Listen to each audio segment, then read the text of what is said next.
ഫ്ളാറ്റിൽ അക്വേറിയം സ്ഥാപിക്കുമ്പോഴും പരിപാലിക്കുമ്പോഴും ശ്രദ്ധിക്കേണ്ട പ്രധാന കാര്യങ്ങൾ എന്തൊക്കെയാണെന്ന് അറിയാമോ? അതിനായി ഈ വീഡിയോ മുഴുവനായി കാണുക. ഫ്ളാറ്റുകളിൽ ചെറിയ അക്വേറിയം തിരഞ്ഞെടുക്കുന്നതാണ് കൂടുതൽ അനുയോജ്യം. 5-6 മത്സ്യങ്ങൾക്ക് കഴിയാനുള്ള വലുപ്പമുള്ള ടാങ്ക് മതിയാകും. വളരെ വലുപ്പം പാടില്ല. ദിവസവും 1 മണിക്കൂർ വെയിൽ ലഭിക്കുന്ന ജനലിനരികിൽ സ്ഥാപിക്കാം.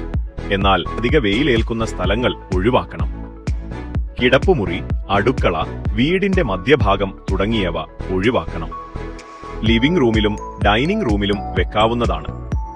ഉയരം കുറഞ്ഞതും വീതി കൂടിയതുമായ ടാങ്കുകൾ തിരഞ്ഞെടുക്കുന്നത് കൂടുതൽ നല്ലതാണ്.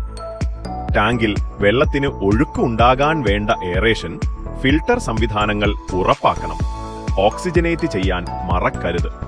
അക്വേറിയം പരിപാലിക്കുമ്പോൾ ശ്രദ്ധിക്കേണ്ട കാര്യങ്ങൾ: കൃത്യമായ ഇടവേളകളിൽ വെള്ളം മാറ്റണം.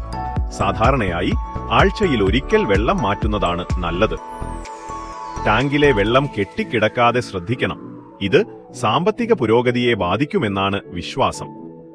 ടാങ്ക് വൃത്തിയാക്കാൻ നല്ല സ്പോഞ്ച് ഉപയോഗിക്കുക, അല്ലെങ്കിൽ ഗ്ലാസിൽ പോറൽ വീഴാൻ സാധ്യതയുണ്ട്. ടാങ്കിനുള്ളിൽ പായൽ വളരാൻ അനുവദിക്കരുത്. ഇത് തടസ്സങ്ങൾ ഉണ്ടാക്കാം. ടാങ്ക് ഇടയ്ക്കിടെ വൃത്തിയാക്കുക.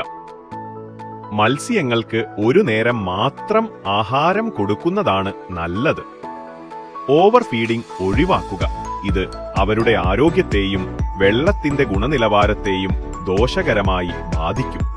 ചത്തുപോകുന്ന മത്സ്യങ്ങൾക്ക് പകരം മറ്റൊന്നിനെ ഉൾപ്പെടുത്തി എണ്ണം കൃത്യമായി നിലനിർത്താൻ ശ്രമിക്കുക.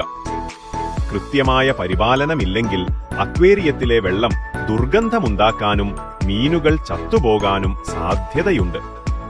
അക്വേറിയം ഒരു പോസിറ്റീവ് എനർജി ഉണ്ടാക്കുമെന്നും മാനസിക സംഘർഷങ്ങളെ ലഘൂകരിക്കാൻ സഹായിക്കുമെന്നും പറയപ്പെടുന്നു. ഇതുപോലുള്ള കൂടുതൽ വീഡിയോകൾ കാണുന്നതിനായി ഈ ചാനൽ ഇപ്പോൾ തന്നെ സബ്സ്ക്രൈബ് ചെയ്യുക.